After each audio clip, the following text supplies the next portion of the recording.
यदि आपने इस चैनल को सब्सक्राइब नहीं किया है तो पहले सब्सक्राइब करें और बेल आइकन को अवश्य दबाएं। अभी श्रद्धेय पूज्य आचार्य जी ने आप लोगों के मध्य में अपने सारगर्भित व्याख्यान को रखा। हृदय को झंकृत करने वाला व्याख्यान था। आरंभ हुआ था कि बंध जाना और बांध लेना। चर्चा चलते चलते एक विषय पर आकर के टिक गई और वे विषय था गुरु का। निवेदन कर दूं आप लोगों के सामने, थोड़ा सा कम कर लो, कोई बात, थोड़ा सा आप लोगों के सामने विषय रखा गया कि दुनिया के अंदर एक होता है बहकाना और एक होता है समझाना। दोनों में बहुत अंतर होता है, ध्यान रखना।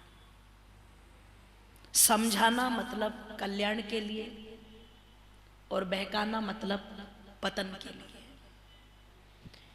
परमपिता परमेश्वर ने मनुष्य को वो सामर्थ्य देकर के भेजा है, वो मनन और चिंतन करने की क्षमता देकर के भेजा है कि वो विचार करे, वो मंथन करे, वो चिंतन करे कि मैं समझना चाहता हूं या बोल दो जरा बहकना चाहता हूं। किसके हाथ में है ये? हमारे हाथ में है, हमारे हाथ में है। और एक बात और कह दूं, दुनिया के अंदर ना तो समझाने वालों की कमी है और ना ही बोल दीजिए जरा बहकाने वालों की कमी है। अगर समझाने के लिए ढूंढने के लिए चलोगे तो बहुत सारी पॉजिटिविटी आपको मिल जाएगी, लेकिन अगर आप खुद ही कहते हो आ बैल मुझे मार, तो बहकाने वालों की भी कोई कमी। आप टीवी खोल करके बैठ जाइए, उस टीवी पर आपको खूब बहकाया जा रहा है रोजाना कि ये धन कुबेर लक्ष्मी चरण पादुकाएं हैं, इनको आप अपने घर में ले जाकर के रखिए तो धन की कभी कोई कमी बोलो। और इतना ही नहीं, मनोज कुमार जैसे बड़े बड़े लोगों को एक चेहरा बना करके उसके साथ जोड़ लिया ताकि लोग ज्यादा विश्वास करें। जैसे भागवत के लिखने वाले बोपदेव ने अपने नाम से भागवत नहीं चलाई, किसके नाम से चलाई? महर्षि व्यास के नाम से। मेरा विश्वास नहीं करेंगे पर उनका कर लेंगे। वैसे ये लोग भी जब धन कुबेर लक्ष्मी यंत्र बेचते हैं तो फिर अपने नाम से नहीं बेचते, ये फिल्मी स्टारों को बुला लेते हैं। और क्या करें, आजकल जो युवा पीढ़ी है, जो युवा वर्ग है, वो माता पिता की, गुरु आचार्यों की कम मानता है और टीवी की, बोल दो जरा जोर से बोलो, ब्रश कौन सा लेके आएंगे जो टीवी पर दिखा दिया विराट कोहली के हाथ में। जो फ्लेक्सिबिलिटी आपकी गेंद फेंकते समय हाथों में होती है, वही फ्लेक्सिबिलिटी इस ब्रश के अंदर है। तो कौन सा लाओगे ब्रश बोलो, जिसकी एडिंग कोहली कर रहा है। निवेदन कर दूं, घर बनाना है, सीमेंट कौन सा लेकर के आओगे जिसका एडवर्टाइज अमिताभ बच्चन कर रहा हो। माताओं को क्रीम लगानी है तो कौन सी क्रीम लाएंगे? 7 दिन में पाए गोरा, बोल दो, वही लेके आओगे ना। अच्छा, 7 दिन में अगर गोरे हो जाते तो वेस्ट इंडीज वालों की इतनी औकात नहीं बेचारों की जो क्रीम खरीद लें। ये सारे इतने काले, ये भी तो गोरे हो जाते।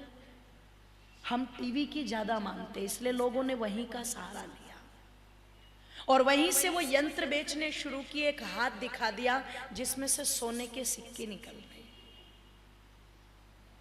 वातावरण इतना जबरदस्त बनाया जाता है, एटमॉस्फेयर इतना जबरदस्त क्रिएट किया जाता है कि आपको देखते के साथ में लगता है बस लाने की देरी है। और जैसे ही घर में यंत्र को ला करके रखूंगा तुरंत सोने के सिक्के बरसने, बोलो। पर मुझे समझ नहीं आया, सोने के सिक्के बरसाने वाले यंत्र को बेचने वाला व्यक्ति बाद में ये जरूर कहता है कि हम इसको मात्र और मात्र आप तक पहुंचा रहे हैं 1999 रुपए। सोने के सिक्के बरसाने वाले यंत्र को 1 रुपया कम मात्र 2000 रुपए में वो व्यक्ति बेच रहा है।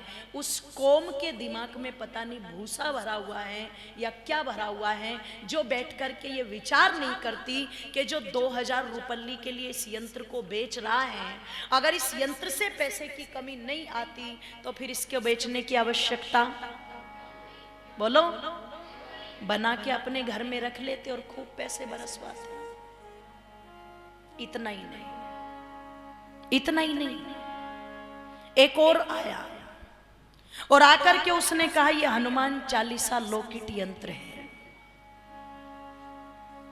इसको आप ले जाइए, इसमें पूरी हनुमान चालीसा लिखी हुई है और अगर आपने इसको गले में बांध लिया तो कोई भी बाल भी बाका आपका, बोलो, बुरी शक्तियां आप पर नजर नहीं डालेंगी, डालेंगी तो वो नष्ट हो जाएंगी।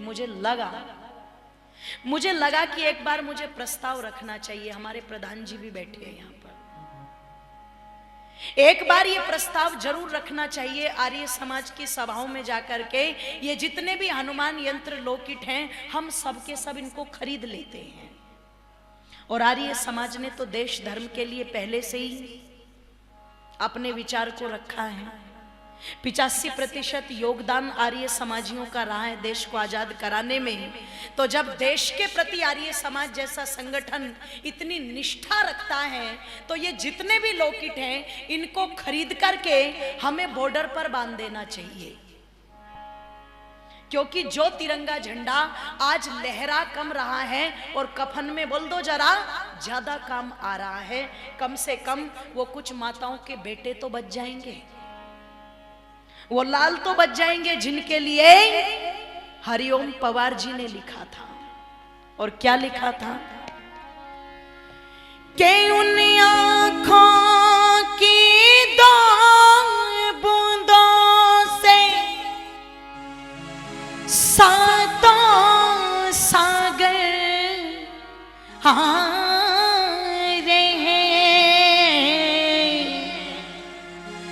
कि जब मेहंदी वाले हाथों ने ही मंगल सूत्र उतारे हैं, जब मेहंदी वाले हाथों ने ही मंगल सूत्र उतारे हैं, जो पहले पहले चुंबन के बाद लाम पर चला गया,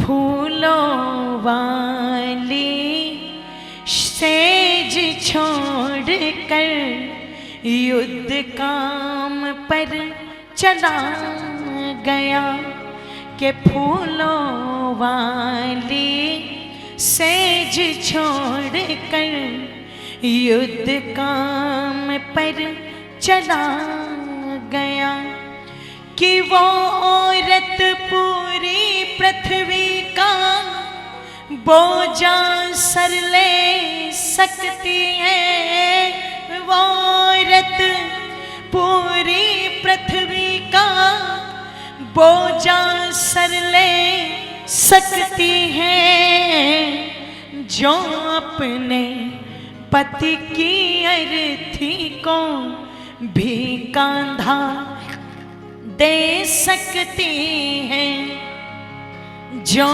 अपने पति की अर्थी को भी कांधा दे सकती है, कि जब बेटे की अर्थी आई होगी सुने आंगन में, जब बेटे की अर्थी आई होगी सुने आंगन में, शायद दूध उतर आया हो बूढ़ी माँ के दामन में, शायद दूध उतर आया हो बूढ़ी माँ के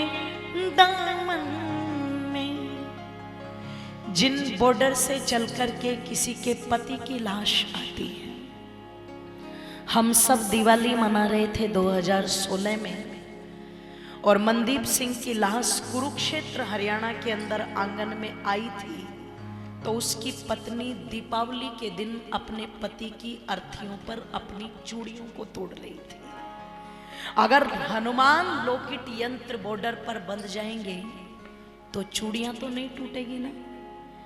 उसकी मां रो रही थी बेचारी, हिड़कियां भर भर के, मेरा लाल चला गया।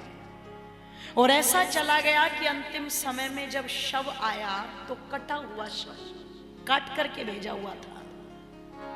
क्या कर लूं इसका? वो रो रही थी। उन मां के वो आंसू तो सुरक्षित रहेंगे। और जिस बाप ने ये कहा था कि जब फौज में भर्ती करते हो तो 1 इंच भी कम नहीं लेते लंबाई तो, और बाद में काट पीट करके हमारे हाथ में इनको दे देते हो। जब पूरा 6 फीट का लेकर के गए थे तो 6 फीट का ही वापस दो ना इसको। सोच करके देखना कितना दर्द उस बाप के सीने में रहा होगा। तो अगर इन लोकिटों से सुरक्षा होती है तो आपको नहीं लगता ये हमें बॉर्डर पर बांध देने चाहिए? नवाज शरीफ घर के घर में ही मर जाएगा और पाकिस्तान की सेना की बंदूकें ही टूट जाएंगी, सरहदें सुरक्षित रहेंगी, न चीन से खतरा होगा न पाकिस्तान से खतरा होगा। पर लोकिट बनाने वाले जानते हैं समझदारों में तुम्हारे लोकिट लेश मात्र भी काम करने वाले, बोल दो, इनको खरीदेंगे तो वही खरीदेंगे जिनके दिमाग के स्क्रू ढीले हैं, बुद्धि पर जंग लगा पड़ा है। खूब लोकिट बेच रहे हैं। निवेदन कर दूं, इतना अंधविश्वास, इतना पाखंड और रई खुई कसर फिर उस शब्द ने पूरी कर दी जिसके बारे में कहा जा रहा था, गुरु। कुछ लोग सुनकर के सोचते हैं आर्य समाज विरोध करता है। विरोध नहीं करता आर्य समाज। आर्य समाज कहता है सहा पूर्वे शाम अपि गुरु कालेनान वच्छेदात। अगर गुरु ही मानना है तो किसको मानो? उस परम पिता परमेश्वर को मानो जो गुरुओं का भी क्या है, बोल दो जरा, गुरु है। निवेदन कर दूं, ये समझना आपका काम है, नहीं तो बहकाने वाले बहुत बैठे हुए हैं। कोई हाथ देख करके बहकाएगा, कोई कुंडली देख करके बहकाएगा। निवेदन कर दूं, कोई ये कहेगा कि घर में अगर 2-3 समस्याएं इकट्ठी आ गई, आप पूछने के लिए गए पंडित जी बहुत समस्या आ रही है, तो बहकाने वाला तुरंत बोल देगा किसी ने कुछ, बोल दो, करवा रखा है, किसी ने कुछ करवा रखा है।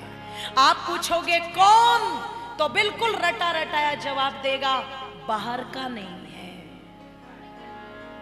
बोल दो जरा, घर का ही है। बहकाने वालों की कोई कमी नहीं है। निवेदन कर दूं, बहकाने वाले राग की चुट्टी देंगे, ताबीज देंगे, मंत्र देंगे, तंत्र देंगे।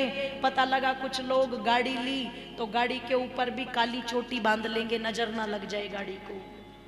घर बनाया बहुत सुंदर सा, तो घर के अंदर भी एक वो मुखोटा टांग देंगे, वो राक्षस है ना लाल काला सा, वो टांग देंगे, कई घर को नजर।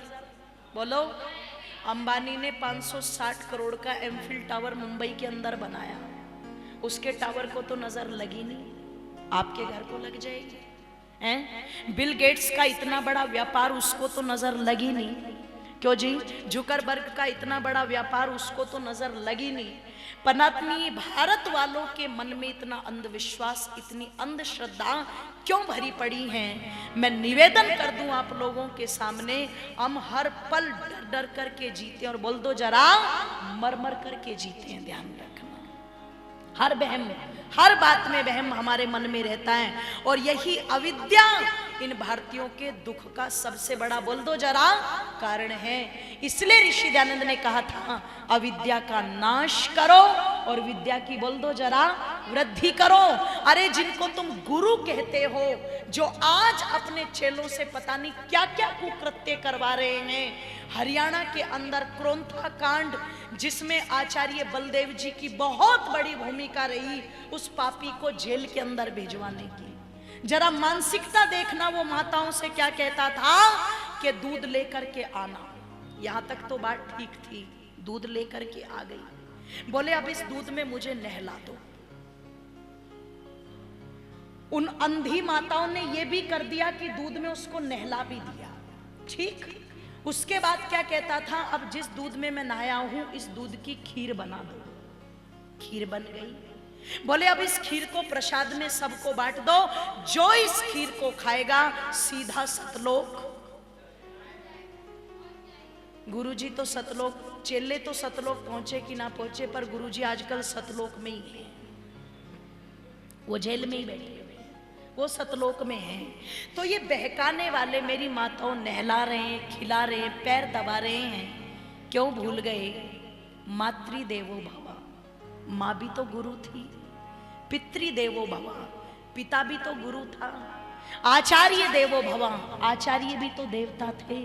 अरे अगर नहलाना ही था तो माँ को नहला देते, अगर खिलाना ही था तो बोल दो जरा पिता को खिला देते। जो इस संसार में लेकर के आए, उंगली पकड़ करके चलना सिखाया, जीवन की समस्त खुशियों को न्योछावर कर दिया, उस माता पिता को तो वृद्धा आश्रम का रास्ता दिखा दिया। और गुरुओं के चक्कर काट करके सोचते मुक्ति हो जाएगी। तुम्हारी तो छोड़ दो, तुम्हारे पाखंडी गुरु की भी मुक्ति होने वाली बोल दो नहीं है। अगर सच्चाई को जीवन में धारण करके चलते, माता पिता को गुरु मान करके चलते, तो शायद जीवन अच्छाइयों से पुष्पित हो जाता। पर क्या किया? माता जी को तो बचपन में लड़ते थे, माँ मेरी है, माँ मेरी है, माँ मेरी है। और जब बड़े हो गए तो बंटवारा हुआ हर चीज का। जब माँ बाप के बंटवारे की बात आई, बड़े भाई ने कहा भैया तू छोटा है, तू बहुत ज्यादा लड़ता था बचपन में, माँ मेरी, एक काम कर माँ को तू ही रख ले। छोटे ने कहा ना ना ना, वो तो बचपन की बात थी, अब तो मैं बड़ा हो गया, अब तो माँ बोल दो तेरी है। इधर से वो कहता है, इधर से वो कहता है। स्थिति क्या हो गई?